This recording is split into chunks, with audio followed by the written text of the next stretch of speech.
കൂടുതൽ വാർത്തകളുമായി വൻ വാർത്ത തുടരുകയാണ്. സൈബർ അധിക്ഷേപത്തിനെതിരെ എറണാകുളത്തെ CPIM നേതാവ് KJ ഷൈൻ നൽകിയ പരാതിയിൽ കേസെടുത്ത് ആലുവ സൈബർ പോലീസ്. ഓൺലൈൻ മാധ്യമങ്ങൾക്കും 5 കോൺഗ്രസ് അനുകൂല പോർട്ടലുകൾക്കുമെതിരെയാണ് കേസ്. സമൂഹ മാധ്യമങ്ങളിലൂടെ സ്ത്രീത്വത്തെ അപമാനിച്ചെന്നാണ് കേസ്. KJ ഷൈന്റെ മൊഴി പോലീസ് വീട്ടിലെത്തി രേഖപ്പെടുത്തുകയും ചെയ്തു. പ്രതിപക്ഷ നേതാവിന്റെ അറിവോടെയാണ് സൈബർ ആക്രമണമെന്നാണ് KJ ഷൈന്റെ ആരോപണം. അറിയാതിരിക്കാൻ വഴിയില്ലല്ലോ. ഇപ്പം എൻ്റെ മക്കൾ തെറ്റ് ചെയ്തത് ഞാൻ അറിയുമ്പോഴാണല്ലോ ഞാൻ അറിയുന്നത്.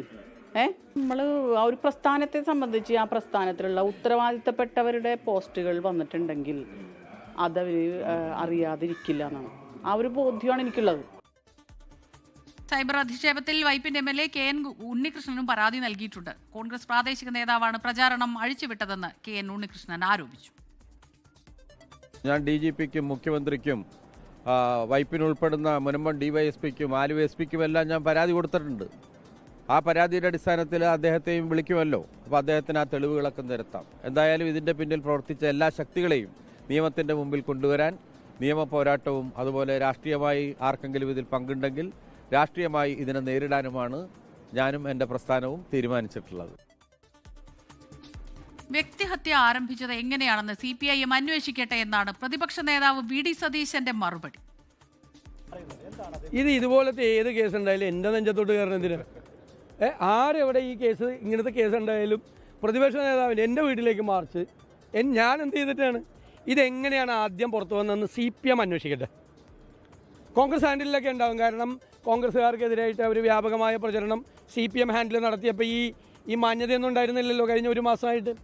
കോൺഗ്രസ് നേതാക്കന്മാർക്കെതിരായിട്ട് CPM ഹാൻഡിൽ ഈ കാര്യങ്ങളൊക്കെ കൈകാര്യം ചെയ്തപ്പോൾ മനുഷ്യാവകാശ സംരക്ഷണം, സ്ത്രീ സംരക്ഷണം തുടങ്ങിയ വാക്കുകളൊന്നും ഉണ്ടായില്ലല്ലോ. വ്യാപകമായി ചെയ്തു. ഞാൻ അതിനെ ന്യായീകരിക്കുന്നില്ല. ഞാൻ അങ്ങനെ ചെയ്യരുത് എന്ന് പത്രസമ്മേളനം നടത്തി പറഞ്ഞ ആളാണ്. നിതിൻ അംബുജനാണ് ചേരുന്നത് വിവരങ്ങളുമായി. നിതിൻ, ഏതായാലും ഇതിപ്പോൾ നിയമ നടപടികളുമായി ശക്തമായ നടപടികളുമായി മുന്നോട്ട് പോകുമ്പോൾ ഇപ്പോൾ KJ ഷൈൻ്റെ മൊഴിയെടുത്തിട്ടുണ്ട്. അതിൽ എന്തെല്ലാം കാര്യങ്ങളാണ് ഈ പരാതിയിൽ പറയുന്നത്? അതോടൊപ്പം തന്നെ ഇതിനൊരു രാഷ്ട്രീയ മാനം കൂടി വരുമ്പോൾ പരസ്പരം ആരോപണ പ്രത്യാരോപണങ്ങൾ ഉയർത്തുന്നു. അതിനൊക്കെ അപ്പുറത്തൊരു വ്യക്തിഹത്യ, ഒരു സ്ത്രീയെ അത് വ്യക്തിഹത്യ നടത്തി എന്നുള്ള കാര്യം അത് മുൻനിർത്തി തന്നെയല്ലേ ഇതിൽ അന്വേഷണമാകട്ടെ ചർച്ചകളൊക്കെ പോകേണ്ടത്? സ്മിത, ഏതാണ്ട് 1 മണിക്കൂർ നേരമാണ് ആലുവയിൽ നിന്നുള്ള പോലീസ് സംഘവും വടക്കൻ പറവൂരിൽ നിന്നുള്ള പോലീസ് സംഘവും വടക്കൻ പറവൂരിലെ വീട്ടിലെത്തി KJ ഷൈന്റെ വീട്ടിലെത്തി മൊഴി രേഖപ്പെടുത്തിയത്. മൊഴിയെടുപ്പ് ഏതാണ്ട് 1 മണിക്കൂറോളം നീണ്ടു. തെളിവുകളും താൻ അനുഭവിച്ച വിഷമതകളും പോലീസിനോട് പറഞ്ഞുവെന്നാണ് KJ ഷൈൻ വ്യക്തമാക്കിയത്. സൈബർ ആക്രമണം നടത്തിയാൽ വ്യക്തിപരമായി അറിയാവുന്ന ആളുകൾ എല്ലാം തന്നെ അതിലുണ്ട്. അതുകൊണ്ട് തന്നെ ഈ ഏതൊക്കെ ലിങ്കുകളാണ് ഈ ഒരു സൈബർ ആക്രമണം നടത്തിയത് അതടക്കമുള്ള കാര്യങ്ങൾ ഇതിനകം തന്നെ പങ്കുവച്ചിട്ടുണ്ട്. ഏതറ്റം വരെയും നിയമപരമായി താൻ ഇതിൽ പോകും എന്ന് ആവർത്തിക്കുകയാണ്. അതോടൊപ്പം എടുത്തു പറയേണ്ട കാര്യം, ഇതിൽ സൈബർ ആക്രമണം നടത്തിയത് തലപ്പത്തുള്ളവർ അറിയാതിരിക്കില്ല എന്ന് തന്നെ ആവർത്തിക്കുന്നു. അതായത് പ്രതിപക്ഷ നേതാവിന്റെ അറിവോടെ തന്നെയാണ് ഈ സൈബർ ആക്രമണം എന്ന് ആവർത്തിക്കുകയാണ് KJ ഷൈൻ. കഴിഞ്ഞ ദിവസങ്ങളടക്കം സമൂഹ മാധ്യമങ്ങളിൽ ഇത് പ്രചരിച്ചു. ഇതിന് പിന്നാലെയാണ് ആദ്യം ഒരു പോസ്റ്റർ പ്രത്യക്ഷപ്പെട്ടു. അതിനുശേഷം പിന്നീട് കോൺഗ്രസ് ഹാൻഡിലുകളിൽ ചിത്രങ്ങളടക്കം പ്രത്യക്ഷപ്പെട്ടതിന് പിന്നാലെയാണ് പരാതിയുമായി മുന്നോട്ട് പോയത്. എന്തായാലും ഇതിൽ പ്രതിപക്ഷ നേതാവിന് ഈ പങ്കുണ്ടെന്ന് ആവർത്തിക്കുമ്പോൾ സ്വാഭാവികമായിട്ടും ഇതിനകം തന്നെ പ്രതിപക്ഷ നേതാവ് അതിന് മറുപടി നൽകി. പക്ഷേ ഈ കോൺഗ്രസ് പ്രാദേശിക നേതാവ് ഏതാണ്ട് തന്നോട് വ്യക്തമാക്കിയിരുന്നു, ഒരു ബോംബ് ഉടൻ പൊട്ടുമെന്ന് വ്യക്തമാക്കിയിരുന്നു.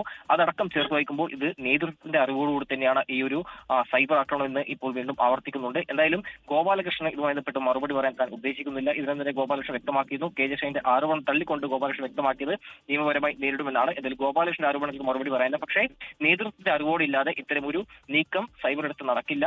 അതുകൊണ്ട് തന്നെ ഏതറ്റവരും നിയമപരമായി മുന്നോട്ട് പോകും. ഇതിനും തന്നെ ചില കോൺഗ്രസ് ഹാൻഡിലുകളിൽ നിന്നും ഈ വന്ന ഈ ലിങ്കുകളടക്കം ഇതിനെ പങ്കുവച്ചിട്ടുണ്ട്. അതോടൊപ്പം ഈ പത്രവാർത്തയും കൂടാതെ യൂട്യൂബ് ചാനലിലെ ലിങ്കും ഇതിനും തന്നെ ഇന്ന് അന്വേഷണ സംഘത്തിന് മുമ്പാകെ പങ്കുവച്ചു. ആലുവയിൽ നിന്നുള്ള പോലീസ് സംഘം ഒരു വനിതാ പോലീസ് സംഘത്തിന്റെ നേതൃത്വത്തിലാണ് ഇന്ന് മൊഴിയെടുപ്പ് നടത്തിയത്. ഏതാണ്ട് 1.5 മണിക്കൂർ നേരം ആ മൊഴിയെടുപ്പ് നടന്നു. ഇപ്പോൾ ആ മൊഴിയെടുപ്പ് പൂർത്തിയായ ശേഷം KJ ഷൈൻ ആവർത്തിക്കുന്നത് ഇതിന് രാഷ്ട്രീയ മാനങ്ങൾ ഉണ്ട് എന്ന് തന്നെയാണ്. അതിൽ പ്രത്യേകിച്ചും രാഹുൽ മാങ്കൂട്ടത്തിൽ വിവാദം അത് മറച്ചുവെക്കാനാണ് ഇതിൽ സൈബർ ആക്രമണം തനിക്കെതിരെ അഴിച്ചുവിട്ടിരിക്കുന്നത്. അതിനാൽ തന്നെ നിയമപരമായി നേരിടും എന്ന് ആവർത്തിക്കുന്നുണ്ട് KJ ഷൈൻ. ശരി, നിതിൻ അംബുജനാണ് ഈ വാർത്തയുടെ വിശദാംശങ്ങൾ നമുക്ക് നൽകിയത്. ലോകത്തെവിടെയായാലും ഏത് സമയത്തും 24 വാർത്തകളും ഓഗ്മെന്റഡ് റിയാലിറ്റി പാക്കേജുകളും എക്സ്പ്ലെയിനറുകളും വിശദമായി കാണാൻ ഞങ്ങളുടെ യൂട്യൂബ് ചാനൽ നിങ്ങൾക്ക് സബ്സ്ക്രൈബ് ചെയ്യാം.